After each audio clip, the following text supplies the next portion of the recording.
All right, good afternoon, attendees. I'm going to wait just a couple seconds and let people get into the room.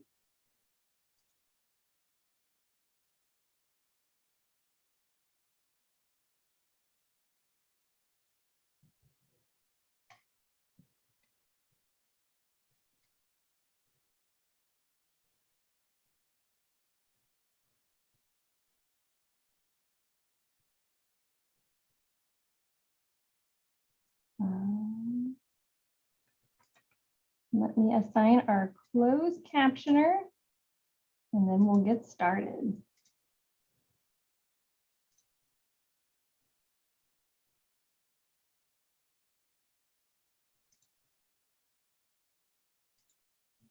All right, well, welcome everyone. Just a few housekeeping items.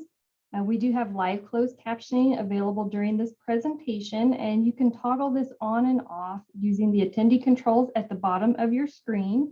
This session is being recorded and we'll provide the recording on the conference website following the conference. Hopefully next week I'll get those all uploaded. A copy of the presentation, if it's provided, we'll also link to that on the conference website. Please enter any of your questions into the Q&A box, and we'll try to get those at the end of the session. Also, feel free to use the chat function if you all want to jump in there with any discussion or any additional questions, follow-up items. Please use our chat box for that. Let's see.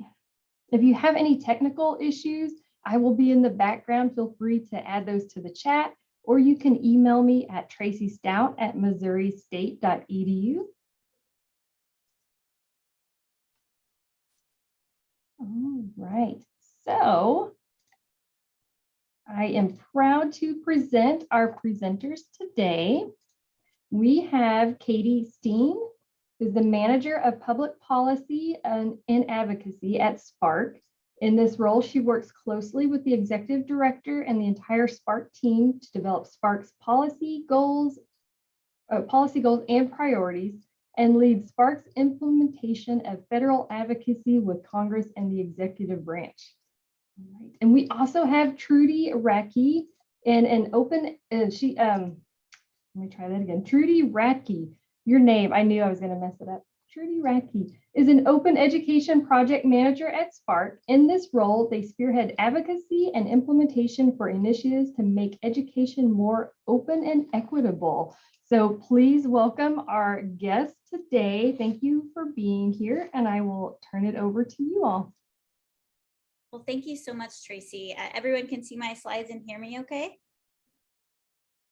Great. Well, welcome. Thanks for joining us on this Friday afternoon for those of you in Central Time, which I am in Central Time. And also happy Open Education Week, the end of it. We're finally at the end, so this is a great kind of cherry on top for Trudy and I. Trudy works specifically on the Open Education team, so they have been in the depths of it all week, and very happy to have Trudy joining me. Today, our session is called OER Policy Accomplishments, Trends, and Opportunities. So we're gonna talk about kind of the landscape of the federal and state policy issues related to OER. Also talk a little bit about some of the trends that we're seeing, and then have a conversation on some tools and tactics from our perspective that we have seen be helpful, and then hopefully leave about 15 to 20 minutes at the end for us to have a conversation, discussion, and you can ask us any questions that you like.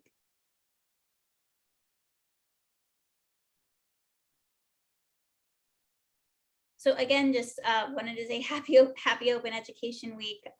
This is, I don't know, my third or fourth, I think, time celebrating. And as you'll see a little bit later in the presentation, we've got some pretty big news that has come out. But before we get into that, just wanted to talk to you a little bit more about what Spark is. So we are a coalition, an advocacy coalition of university and college libraries. And so many of you on the phone, on the presentation, your libraries are our members. And we really strive to make make research and education open and equitable for everyone. So we work on open education, which we're talking to you about today, also open research and open data.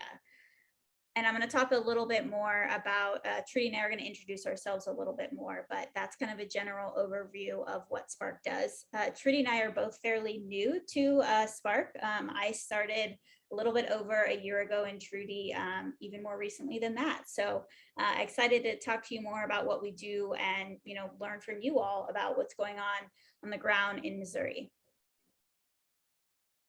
So briefly, just the learning outcomes for our session today is we want you to be able to explain key developments in US state and federal policy related to OER, articulate successful tactics and tools to advocate for policy in Missouri, and identify opportunities to educate policymakers about the benefits of OER.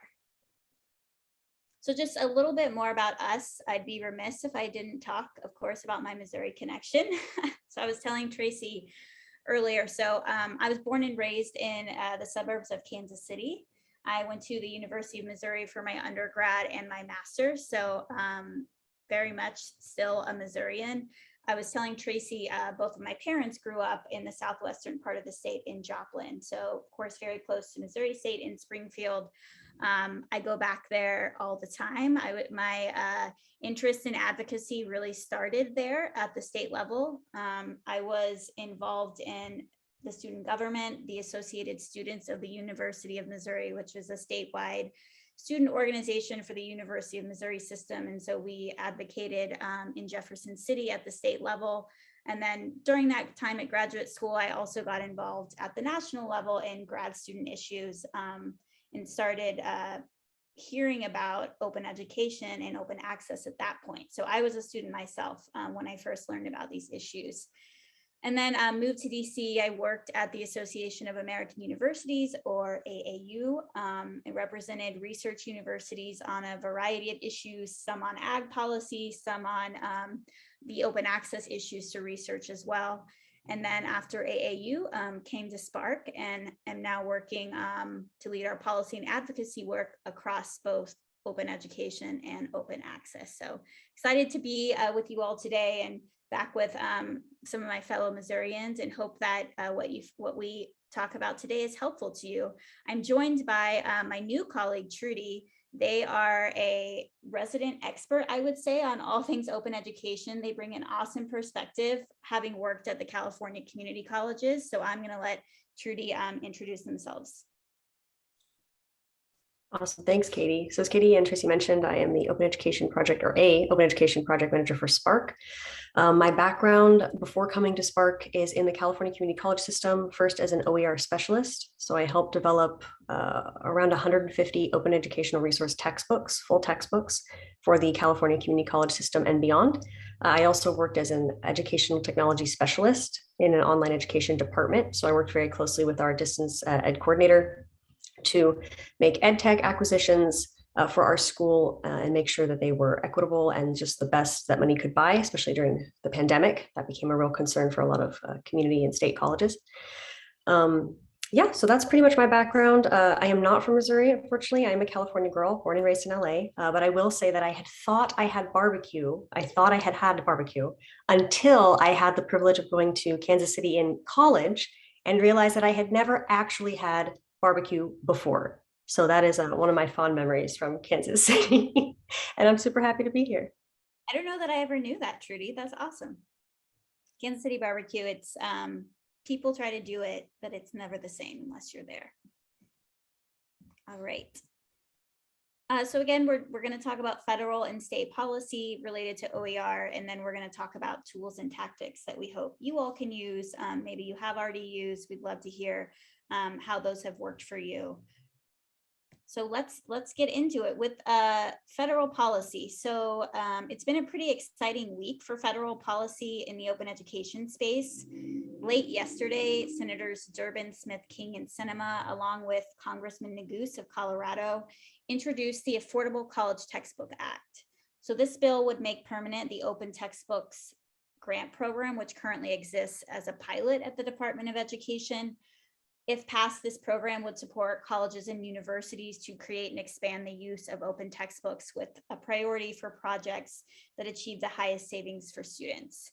This bill has been introduced in the past for Congresses. Spark has been working on it from the very beginning.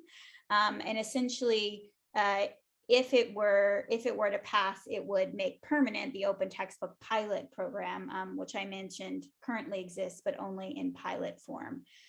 This bill is tied to the reauthorization of the Higher Education Act in Congress, which you may have heard HEA reauthorization that some of your federal government relations folks on your campuses are typically tracking. It hasn't been reauthorized since 2008, so it is way overdue.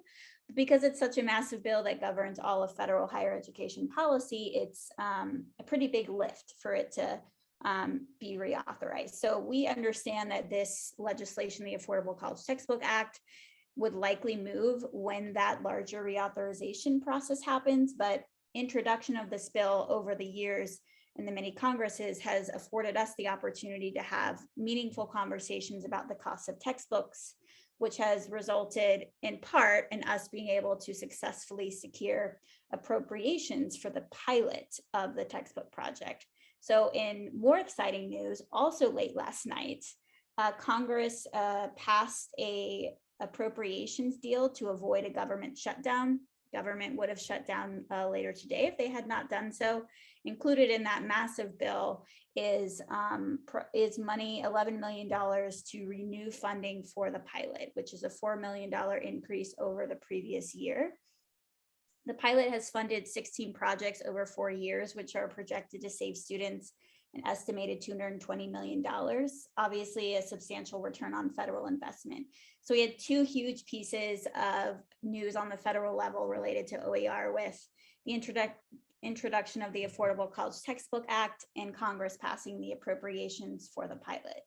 We have worked since 2018 to try and get this money passed through the appropriations process. And we have been successful. Well, we've been working prior to 2018, but we're first successful in 2018 at doing that. And we'll continue to do so, but actually passing the Affordable College Textbook Act would permanently authorize the program at the Department of Education, which is really what we need for long-term investment on the federal side in OER. But so far, the returns that we have seen have been great. And so we're hoping that the continued conversations about textbook affordability, college affordability in general, are going to help put us in a strong position when the Higher Education Act does come up for reauthorization.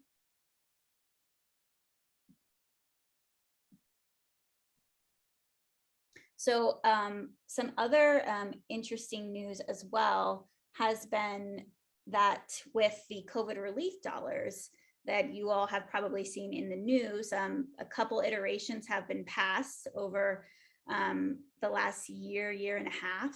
The Higher Education Emergency Relief Fund was the federal money that institutions could use to support students.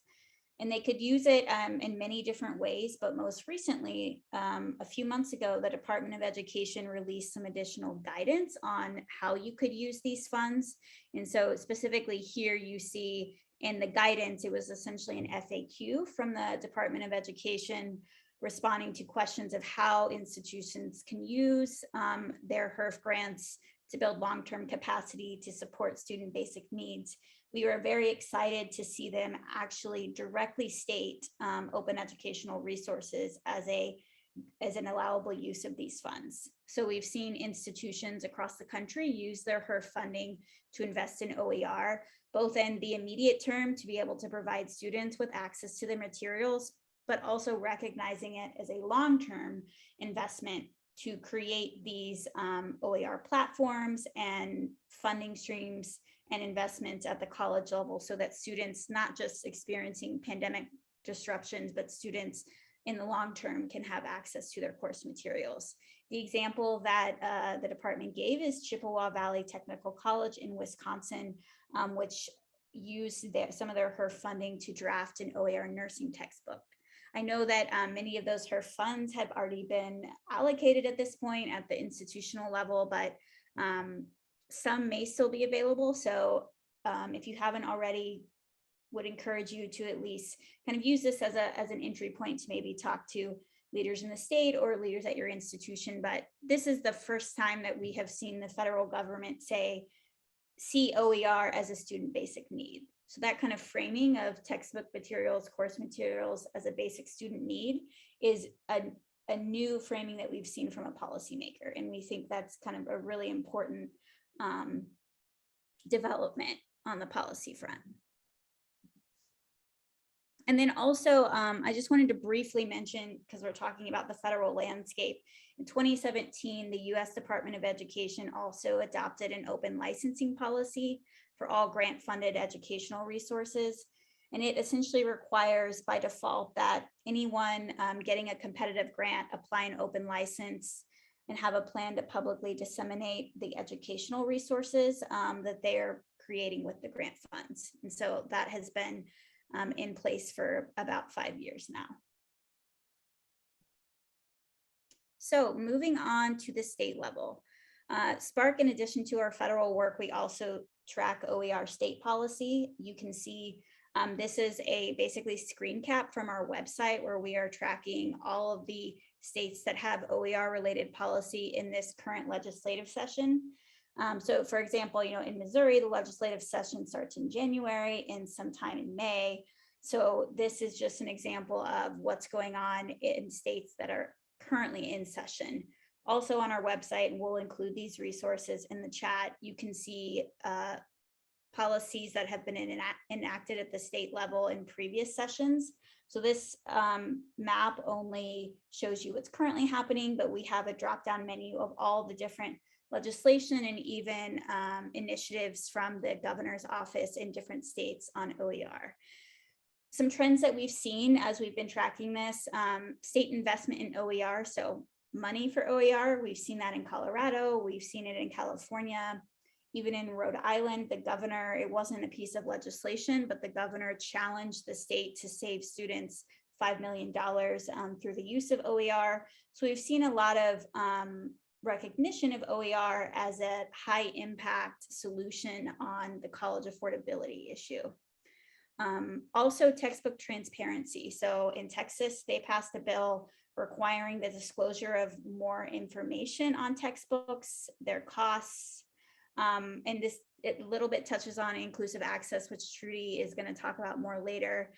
Also OER course marking. So when a student goes to their course catalog, can they tell if something is OER or zero textbook costs? We've seen a lot of legislation on that front either be introduced or passed. Washington has legislation on the books related there. And then also, we've seen an uptick in state policies that are trying to make it easier for inclusive access programs to exist. So one example of the language innovative pricing techniques is something that we have seen in many states. That's kind of a alert that, okay, this is more than likely a publisher-backed bill that is encouraging or trying to make it easier for institutions to easily sign on the dotted line on those contracts for inclusive access. And we understand that there's a lot of things for institutions to think about when they're thinking about textbook affordability. Trudy's going to talk about this later, but we just want to make sure from Spark's perspective that folks are asking the right questions, kind of know what's in the details of these contracts, and if they don't know, getting the information they need so they can make the best decision on behalf of students. But definitely seen that as a trend, little pieces of legislation pop up with that same language of innovative pricing techniques. So it's certainly something that we are tracking.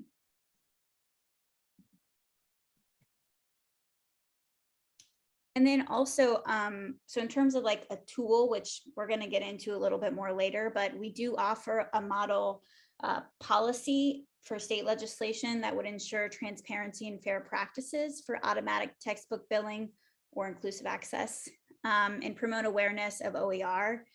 The language is designed to be modular so that policymakers can pick and choose which components are right for their state. So there is the link where we have our model state policies that we've been at least just trying to provide it to members who are interested in talking to their state policymakers about this issue. We're happy to talk more with you about it, but that's a resource that you can use. And that is something that we just recently added to our website. And again, this really gets at trying to provide some more transparency at the state level around these inclusive access agreements, which again, Trudy is going to talk more to you about those and just talk about an initiative that we have on inclusiveaccess.org. So with that, I'm going to turn it over to Trudy. Awesome. Thanks, Katie. So hi, everyone. As Katie mentioned, I'm here to talk about inclusive access, kind of define it for you guys, and dig a little bit deeper into it, as we do notice legislation popping up across the country, often put forward by these types of textbook publisher programs to encourage institutional buy-in to inclusive access programs. So before I dive like super deep into it, I do want to just give a little more context. And I already mentioned my background, but I'm going to dig into it a little more. So when I was getting onboarded at Spark, and when I first saw the job posting go up for this position at Spark, it really intrigued me because I have been looking for a way to get more involved in open education, kind of at like a higher level, at the national level for a little while. My real passion is open education. It's been my career the entire time I've been in the public ed system. And when I saw this particular job come up, I was so excited because I saw that I would be heading up our inclusive access initiative. And the reason I was excited about that was that I felt that my experience perfectly played into this initiative. So as I mentioned, I used to be an ed tech specialist at my institution. I'm going to describe that institution just a little bit more for you guys. So we were a Title V California institution, and we were right on the border with Mexico. So literally we had students crossing the border every day to come to our campus. We called ourselves like a small, scrappy little California campus. So over 50% of our students were literally crossing the border every day to go to school.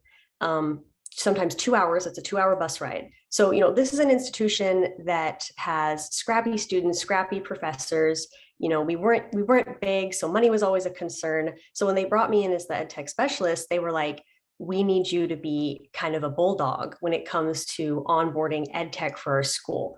And what they meant by that is we need somebody that will really dig into contracts and really find out what this ed tech is offering and if it's we really need for our students, right? And the reason is because there's only so much money to go around.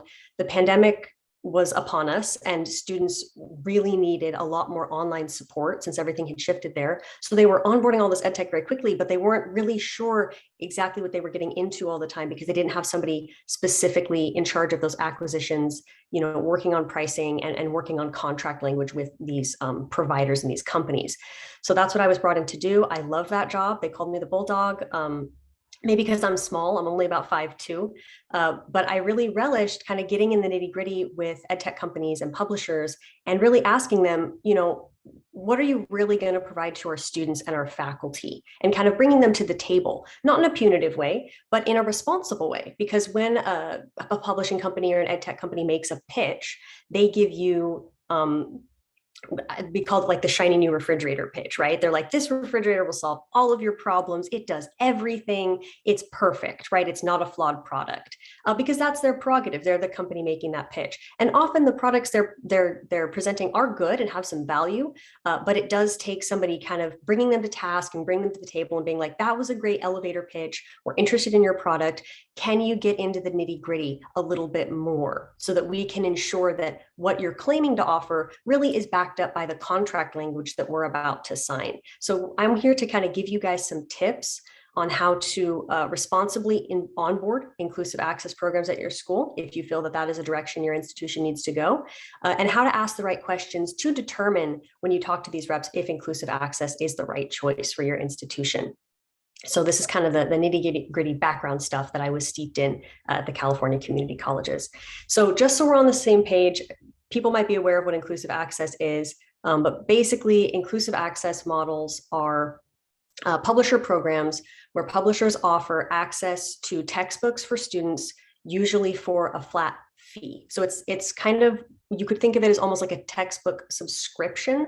I've heard it as described as like Netflix for books. That's kind of a broad generalization. They don't always operate like that, but that is kind of the mentality of inclusive access programs.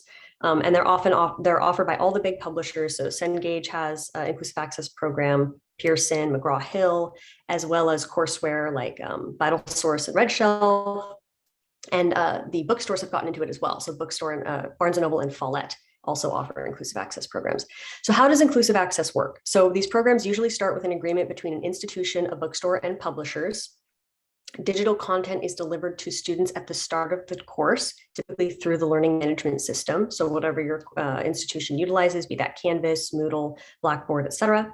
Students have a period to opt out before they are automatically billed for the cost of their learning materials. And we'll get into why the inclusive access models went this direction in a little bit. And after the course ends, students typically lose access to the content that they have paid to access with that flat fee. So maybe we can start to see kind of the mentality of like the Netflix for books comparison. So there are two primary inclusive access models. The first is a la carte. This is probably, I would say, the more common one, but we are starting to see a shift to the second one, and I'll explain why. So the first model, students are charged the cost of specific materials they have been assigned. So it's kind of a course by course basis. The reason I think that these are more common is because when inclusive access started up, these programs started to come into being from publishers, I would say in the early to mid 2010s, and they started really taking off towards the late 10s. So I think that the a la carte model was more popular just because schools were still a little unsure of what it was. So they opted to go for this model. However, we are seeing a shift to the flat fee model as these programs become more popular and more well-known, and publishers are getting better at kind of filling out their digital repositories. So the second model is that students are charged a flat amount based on how many units or credit hours they are taking, no matter what their specific materials cost or if they're free. So they're just charged this kind of this flat fee for all of their books, and it is based on credit hour. So this is just an example from Technical College of the Lowcountry. They call their program First Day Complete Textbook Program. And as you can see there, they charge about $22 per credit hour in order to access this inclusive access textbook program as a student. So if they're taking 15 units, that comes out to somewhere around $30, I think, something like that. So around $300 for the semester for the student. So we've talked a little bit about how inclusive access programs are the same. How are they different campus to campus? So most campuses deploy it course by course. I've kind of mentioned that, but there's a growing number where it's program or campus wide. Students are typically billed the cost of their specific materials, but it's either included as a flat fee or in tuition. The tuition one is a lot more rare because that's a bigger lift to change the actual cost of tuition. Usually it's an opt-out fee. And access is mostly limited to expiring digital materials. Occasionally, there is longer term access or print rentals. I will mention, however, if a student would like a print option, because I mentioned these are digital repositories, usually that print option is at an additional cost to what they're already paying to access the inclusive access program. So really quick, some local names. These programs are called inclusive access, but when they're onboarded by an institution, the institution might brand it with their own specific name. So you might have seen all access, all inclusive, day one access, included, my personal favorite. And so this is what a campus will brand their program as, but this is still referring to inclusive access.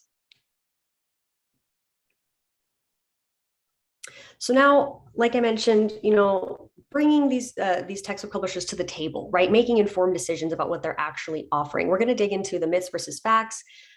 We also call it automatic textbook billing. That's another phrase that these programs are often called. So we're going to just give you guys a little bit of background into what these companies claim to offer and how you can bring them to the table and make sure that they're making good on that promise. So the first one, savings or spin. So these models, inclusive access models, the what am I trying to say here? Origin story, I suppose, of these models is, we believe, a direct response from publishers to open advocates for the past 2 decades, individuals, students, faculty, administration saying, textbook costs are crushing students. We need solutions and we need them now. And the pressure finally cut in so much to the profit margins for textbook publishers that they realized they needed to offer more affordable solutions to students, and inclusive access was the model that they came up with. So inclusive access content's claim to fame from publishers is that it is cheaper than traditionally purchasing a textbook for a course. And credit where credit is due, that is accurate. It is cheaper technically than purchasing a textbook course by course for students. Our question is how much cheaper? So it's important to note that when these programs say that their books are cheaper, what the price metric they're using to measure that is the price of a brand new current edition, essentially shrink wrapped book from that publisher's website. So that is the discount point, not a used textbook, not a textbook a student maybe got from their friend at a discounted price. They're using their sticker price for those materials and they're discounting them. As long as they're under that, these publishers are considering that a discount. So our concern, or maybe just caution with that, is, we've noticed that over the past 2 decades, textbook prices have way outpaced inflation, and that is a price metric controlled by textbook publishers. So we encourage you as institutions, when you come, when these inclusive access programs, if they come to your school and you're considering them, ask questions like, what is the price cap for this program? Is there a price cap for this program? What we're noticing now is that there are no current price caps in contract language. So publishers are saying, oh, we will notify you if the price goes up. We'll give you a year's notice before we increase what students are asked to pay in order to access these programs. But we don't see a lot of contract language that indicates that there's any way to cap that price, perhaps maybe just like no more than inflation. There's really no language on price capping. So our concern is that as these models gain more popularity and more traction, publishers might do with these flat fees what they have done with textbook prices and just kind of artificially ratchet them up over time. So we want to make sure that you guys are aware of kind of those metrics. And we're going to give you a little more info at the end on how you can ask those specific questions when you're dealing with publishers. A second big claim made by these inclusive access programs, and I would say that this is also directly in response to advocacy, right? Because the first thing is textbooks are too expensive, so they've addressed that.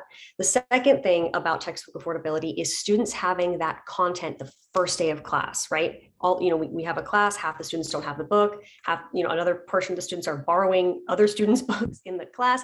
This has been a concern for a long time, each student having access to their own materials. So that is a claim that these publishers make, that because it's delivered through the LMS, students have access to this material the first day of class and they all have access to it. That is true. Our question is, does that kind of confine students' choice as consumers? So trends in student spending. Students are very savvy consumers. I myself did this when I was in college. We look for used books, we look for rented materials to kind of offset those high textbook costs. You'll notice there's been actually a trend in textbook spending, and that is because students are going these kind of third-party routes in order to access their learning materials. You'll also notice from this graph that there was a slight uptick in student spending on textbooks, on new textbooks during the pandemic. The reason for that is because there's a reduced access to lower cost print rentals and used textbooks due to supply changes demands because of the pandemic, and because publishers slightly raised prices during the pandemic. So my mom has an old saying, as I get older, I realize how helpful those sayings are. What hurt you can't heal you. So it's not that publishers, their prerogative to turn a profit, and that is fine, that's their prerogative, but we want to make sure that we're holding them accountable. Like you have in the past ratcheted prices up. Is that going to be a pattern that you bring to inclusive access? We've talked a lot about students, how this affects students. We feel that there's a faculty component to this as well. So largely individuals making choices about inclusive access programs are administrators. So I think there's a graph on the next slide, Katie, and shout out to Katie. You've been fantastic at changing these slides like right on time. Thank you so much. It's been like absolutely perfect. So who's actually making decisions about inclusive access programs? So once again, I'm putting my ed tech hat back on a little bit. So when we onboard a subscription for an entire campus, it does shift the purview of who's making those decisions from faculty to administration, right? Because administration tend to be responsible for subscription, institution-wide subscriptions. So we notice that the people in the room most often making the decisions about inclusive access tend to be administration, which makes sense from a contract language and funding perspective. But we think it's important to highlight that if you're deciding to onboard these programs, going the extra step, going the extra mile to make sure faculty voices are in the room is crucial, because unless there's actual care taken in that direction, this can often just fall into administrative hands because of the contract stipulations and how institutions handle those types of contracts. And learning materials still, according to academic freedom, ought to be under the purview of faculty. real quick, I'm trying to rip through this as fast as I can. We do have concerns or just some cautionary tales on data mining from these types of organizations. So as we know, tech companies by and large have been data mining individuals' data for a long time. The publishing industry is no exception. They utilize a lot of reading analytics, which tracks when students open their textbook, how often they spend reading the textbook, what pages they spend the most time on. And they do offer this as kind of a pro, right? They offer it to faculty and administration saying like, oh, you can know exactly what your students are doing. You can track their reading. Our concerns are twofold. One, asking these publishers in their contract language, what is your protections for student data security? What are your protections against a potential data breach? And two, how are you going to use that student data? As consumers, we have the right to ask these companies, show us in the contract language where it explicitly states who this data will be shared with and why. And then, of course, the concern that oftentimes students aren't always aware of what's happening with their own data. So being really transparent about that is super important. We read terms and conditions all the time. This was my job professionally to read these contracts, and I constantly just click yes to terms and conditions every day. So, understanding that that is something students do, and that we need to be transparent, and the onus is on us as institutions to be upfront with students about the data that we're sharing. So really quick, I've kind of talked a little bit on how to navigate inclusive access. We have inclusiveaccess.org, which is the initiative that I specifically run out of Spark, to kind of give you guys some help in deciding whether or not to onboard these programs. So first and foremost, OER versus inclusive access. We're talking about OER today at this conference. OER can fill a lot of the gaps that inclusive access is trying to fill. We feel a little bit more equitably. So highlighting what, the difference between OER and inclusive access, and is OER in some cases a better choice than inclusive access for that added equitable component in terms of not charging students, and also students being able to retain that material forever and not being cut off from that material. So what can you do as an institution? Be proactive, ask questions, be rigorous, and center equity. So kind of exactly what I've talked about. Really bring these textbook publishers to the table and ask them what's in the contract language. It really comes down to the contract language. And I think sometimes we get lost in that elevator pitch. It's easy to do, but really, we have rights as consumers. And that's what we at Spark are all about, advocacy, right? Like, what are our rights as consumers? What are our rights as educators and students? We have rights to ask publishers that are offering a product, can you make good on your promises? Show me in the contract language where that is. Be rigorous and really comb through that. And then, of course, centering equity, bringing faculty and students into these conversations, making an intentional point to do so. We offer a lot of resources. So we have common questions to ask. We have like FAQs, myths versus fact sheets. I'm really ripping through this because I want to make sure Katie has enough time for her ending statements, which are, I think, really, really good. So I want to get to those. But I'm going to drop inclusiveaccess.org link in the chat. There's all these resources and more online. And if you ever forget, if you lose this link, it's just inclusiveaccess.org. Our logo says it all. That's where you can go to find this information. We also have a Spark contracts library. So anytime an institution gets a contract with an inclusive access provider, we FOIA that contract so that you guys can have the contract language to kind of look at, contrast, and compare, and to get those best deals if you do decide to go with this program. If you like, why are you charging us $40 per credit hour for our students if this other institution is getting $20? Like, maybe, having that competitive pricing conversation. And then coming soon, we're going to flesh out that OER versus inclusive access fact sheet, just so you can see which really would be the best option for the gap you're trying to fill. Awesome. Thank you so much, Trudy. I really appreciate you taking the time to give the folks more information about a trend that we are seeing. And certainly, as you all probably know, what's going on the ground impacts policy, and what happens in policy impacts what's going on the ground. So as we initially just started kind of tracking different state policy trends and also tracking institutional policy trends, we started to see that there were more and more of these inclusive access programs coming up. And of course, as Trudy said, in response to really what a lot of open advocates and students were saying, which is, textbooks are too expensive. We want better alternatives. And so the publisher market responded to that.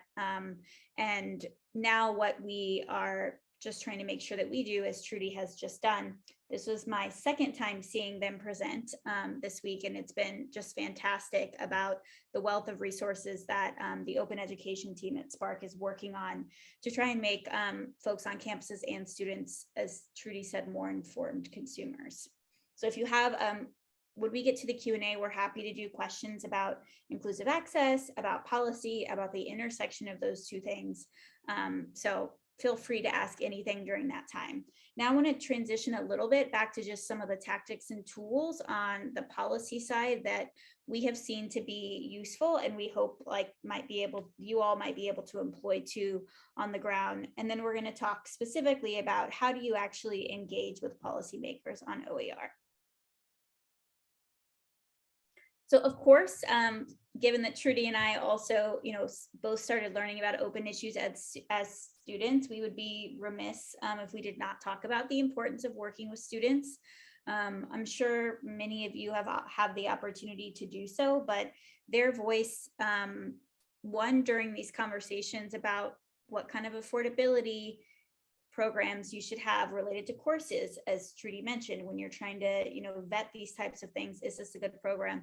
Important to have students there, but also important to have students involved in talking about the benefits of OER. They can be a really powerful voice on this issue with both administrators, but also with policymakers. I always say there's really nothing better than a student story. And before I came to Spark, the first time I worked at US PIRG, which represented students, and they have always been a huge partner. They're one of the reasons why I think, Senator Durbin and the other senators continue to push for the Affordable College Textbook Act because of the student stories that they have heard. And also, I think too, as Trudy and I get further away from our student experience and that kind of thing, it's always important to be reminded about what are they actually experiencing on the ground. One thing I will harp on a lot, partly because of my experience at AAU, is to educate your federal and state government relations offices. So every institution, has somebody that is responsible for state government relations and federal government relations. Depending on the institution, you may have somebody that does both. You may have somebody that's based in Washington, DC. You may have someone based on campus that flies to Washington, DC, or is going regularly to Jefferson City, especially during the legislative session, which we are in now. But I really encourage you to meet with those folks and talk to them about open educational resources. You can talk to them about the movement that we have seen consistently at the federal and state level related to this issue. You can talk to them about the savings that we have already seen from students, or for students, from these programs. I think that having worked closely with government relations professionals in the past, and we still do that now. Anytime we want to send, we want a university library from a particular state to send a letter to Congress about an important issue, we're always encouraging the library to talk with their government relations folks. And sometimes we interface directly with the government relations folks. A lot of times, those folks have a lot, of course, on their plate too. They're dealing with a lot of issues, but I have often found that this kind of issue of open textbooks and the fact that we have this kind of solution of OER at our fingertips that can lower costs for students right now, kind of a good story or something positive to think about as an option, is something that I think that they welcome. So I really encourage you to do that if you haven't already. Another thing is what I call, my old boss at AAU calls it co-opetition. So trying to cooperate, but also there's a little bit of competitiveness between institutions, which I think is good competition. And I know, especially when I was working in Jeff City, Missouri actually has a large amount of public institutions for its size, is what I learned very quickly. And so I would use that as a lever to kind of, as a tactic to challenge each other, to have robust OER programs, to work on saving your students money. And then also you can leverage institutional policies and priorities. We've seen a lot of library folks be successful at looking at what's the strategic plan for my institution this year. Oftentimes affordability is going to be in there somewhere. And so if you can really think about how do I demonstrate OER as a way to help my campus accomplish the goals of their strategic plan? That can be a really useful tactic to kind of get in the room in those conversations, and also open the eyes of, some of the folks on campus that may not be dealing with course material things like you all do every day. So some of the more specific tools, certainly social media is a big one, especially when you're working with students. So #textbookbroke has been really helpful, and we've been doing this for quite a long time. So you'll see this reference in the Affordable College Textbook Act. When you, in those tweets about that, when you go to the hashtag, you'll see some campaigns that students, sometimes in conjunction with the library or sometimes just as a standalone of the student government, will talk about how much they paid for a textbook, and hold up a little sign about how much they paid. And so you've got those visuals on social media with the hashtag.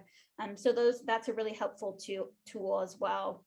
On the state level, we have the OER State Policy Playbook, which is something that we update every year, and it gives an example of what policymakers, but also you as folks on the ground, can use in conversations with your policymakers or with your government relations office, outlining the different ways in which we've seen successful OER policy happen. So state investment in OER. It also includes information about a strong definition of OER, because that's really important, that we're not talking about materials that can be maybe free but are actually locked behind some kind of paywall. So it has some important information about what to consider when you're doing state advocacy. And also, of course, we as Spark staff are always here to have those conversations with you as well. We also have the model bills that I mentioned earlier on transparency. And then statistics and data. So one of the things that we have, of course, found helpful when talking about the Affordable College Textbook Act is the return on investment that we've seen from the open textbook pilot at the federal level. So there's been like 16, I think, projects funded, and that's expected to save students over $220 million, which is obviously a great return on investment. And then, as Trudy mentioned, we have inclusiveaccess.org that's going to have a lot more information for you about what questions to ask and what considerations to have too. I know that I'm going to finish in just a couple minutes because I want to have time for questions. I think that the student data piece that Trudy mentioned is really, really interesting.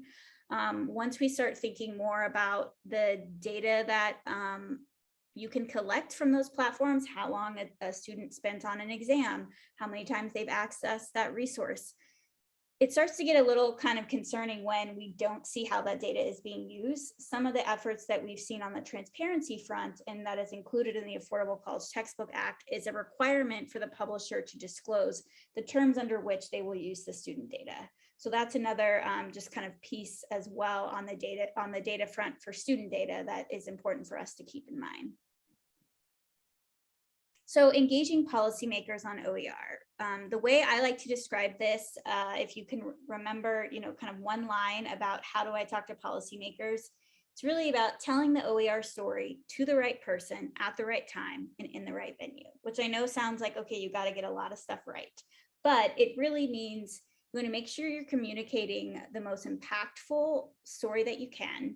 You want to make sure that you're doing it to the person that has influence with their policymaker, be it a staffer, or you want to make sure it's a policymaker that maybe has influence because where they sit on a committee to have an impact on education policy in the state or at the federal level.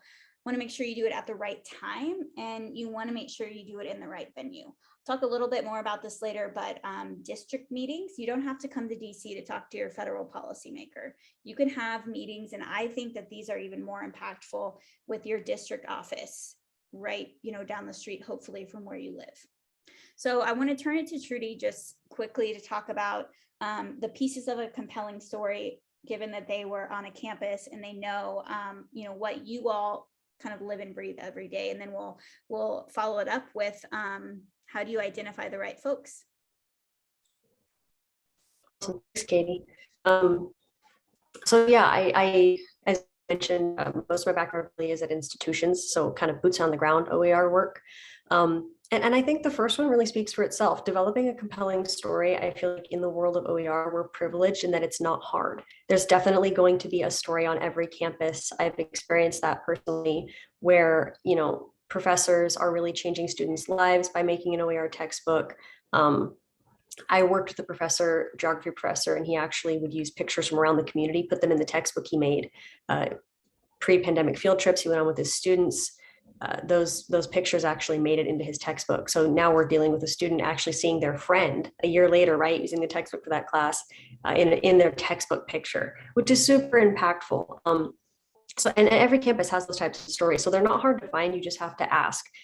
Talk to faculty, talk to students, get those quotes from students on like, I was a student who couldn't afford textbooks. My first semester, they were $700, and I bought glasses instead because I was putting myself through school. And these are very mission critical for me. I won't be learning anything if I don't have glasses. So look for those stories, ask students, ask faculty, they have them. And then in addition to that, I think, and Katie and I have discussed this, policymakers really respond well to data, right? They need to see those numbers. So seeing what your institutional research department at your institution, if you have one, has done with OER, encouraging a professor to work with the institutional research department or the online education department, distance education department, to put out surveys, to put out survey questions, maybe in their course evaluations about the material, if they're using an OER material, get student feedback on that, and then collect that data. It's a bit of a lift, but it is actually very possible to start small, start in a course, start in a department, and you can get some really compelling statistics, even from just a couple of classes, that will take that compelling story that I know you already have and really round it out for that policymaker, give them some hard numbers they can do something with. Yeah, thanks, Trudy. And I think number 2 and 3, identifying the right person and identifying the right time and place, that is where your government relations offices are going to be really critical. So if you don't know who your government relations person is, your dean of libraries or the university librarian, they will know that information. Or maybe it's like a vice provost, however your kind of reporting structure works on your campus, they're going to know who your government relations person is. And frankly, the government relations person is actually going to prefer that you come to them and say, hey, I would like to communicate or want to brief you on this issue, think it would be an important thing for our policymaker to hear. They would prefer that than, you maybe going out and doing that outreach on your own. So really encourage you to do that. I think it would be welcomed for you to be able to identify, what's the right staffer. Maybe it's a direct meeting with the policymaker themselves, but it is their job to help the campus engage in those conversations. So that is where I would start. And also, to Trudy's point about here are the pieces of a compelling story, you do want to kind of polish that and make sure that you have somewhat of an ask at the end. So it may not be, sponsor this piece of legislation, but it may be what more information would be helpful to you. I often find asking the question, how could I be more helpful to you? What more information would you like? And that kind of also gets you to the point of meeting folks where they are. So some people are not going to understand when you say course content. You maybe should start with textbook. They may not understand pedagogy. You might want to say teaching and learning. So those kinds of more relatable places to start with a policymaker who frankly is probably more likely familiar with college affordability are important things to keep in mind. And the last thing that I'll say before we try to answer some of your questions, which I know we already have a few, is to just remember, let's see if this is going to work. Here we go. Have a compelling story, use relatable language, and meet people where they are. And I think with that, we're going to go to discussion and Q&A. And I know we only have a bit, so please, raise your hand if you want. I know we have 3 questions that we can go ahead and start with. But yeah, feel free to throw others in the chat or in the Q&A. So Katie, if you don't mind, do you mind if I answer the data question real quick? Because I feel like the state ones are much more in your wheelhouse. Yes, awesome. So just to address this data question from Duran here, how do you introduce data as part of the story, specifically from an access and affordability perspective? That's a really good question. honestly, this is going to sound a little bit twee, but honestly, just introduce it at all, because I think that this is something that people are still not really considering. This data piece, I think, is really still kind of at the end of people's lists of things when they bring up in terms of access and affordability. But the specific way I would kind of approach that is in the context of access and affordability specifically. So when we talk about equity, right, and we talk about access and affordability, we want access with a capital A and affordability with a capital A. When a company is taking data, that's an exchange. And in my opinion, that is an access and affordability cost. So now they're tacking on a cost in order to access and for students to afford these materials. They're saying, well, we're going to take something from you. This is an exchange versus more of an equitable approach to this, which is just that these are resources we're providing for our students. We're paying a fee, and that fee is what we pay to access these materials. So I think really hitting hard from the access and affordability perspective and kind of pointing out that data is another piece that these companies are getting on top of what we're already paying for them to actually just access their materials, or in any context, right? Whenever data is being collected, bring up it as an equity issue and make people that are collecting data realize that they're actually asking for double what they claim to be asking. They're asking you to pay them, and then they're asking for free information on your students that they can perhaps use to turn a profit. I hope that helps. Great. And Trudy, if I could ask you to, while I'm answering these other two, there's a question from an anonymous attendee that I think is in your wheelhouse. I'll go ahead and answer these, and then we'll come to that one in a sec. So this next one is, in what way did you reach out to federal and state governments as a separate institution as part of a state organization? So I think you can do either. It really just depends kind of what you feel most comfortable doing. Certainly there are consortiums of libraries in states. I know Missouri has one also, because I've seen them weigh in on state legislation in the past. So you can either do it as an individual institution, which would go through your government relations officer that you have, or you can also do it through a consortium of libraries too, or even just, I often think that, multiple institutional libraries, having a meeting with their policymaker that represents their area, either they're part of the state in the legislature, or they're part of the state in Congress, or one of the two senators, having a coalition, basically, even though if it's informal, I think even helps you even more kind of make that case of why this is an important issue. So again, I think going to either the staff of the consortiums that you all are part of, they will have some understanding of government relations issues. And then also at your institutional level, going to your government relations office. And I think it can be hard to know where to start. So I would just encourage, no matter kind of where you are in the library, bringing this up first is just like maybe an item at a staff meeting in the library about could we brief our folks on this? Somebody most likely will know who those people are. And like I said, certainly the dean or your university librarian will know who those folks are. And then the next question is engaging state department leaders. That is an excellent question. So as we know at the state level, there's a variety of, sometimes there are coordinating boards, sometimes they're kind of more involved in setting policy. We have had conversations with those folks. A lot of them come to us, like in Tennessee, they've come to us. I know that in Colorado, Trudy and I's boss, Nicole Allen, our director of open education, has worked with them on implementation of their state investment in OER. They created an OER council. So we have had those conversations either organically or speaking to them. Because Spark is a national organization, we often try and reserve the time for those kinds of entities to come to us or through our members. But I would also encourage the library to be having those conversations with the Missouri State Higher Education. I'm trying to remember what the acronym is for you all. I knew it at one point, but I would encourage those conversations as well. And then Trudy, I know we have probably one. Oh, you're typing an answer. Okay, awesome.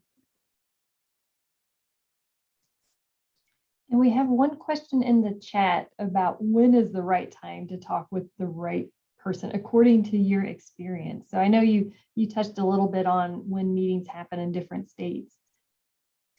Yeah, that is a great point. So the other thing that I would suggest is that there, to some extent, if you're talking with somebody who's in DC, their availability is going to probably depend on the congressional calendar. So when is Congress in session?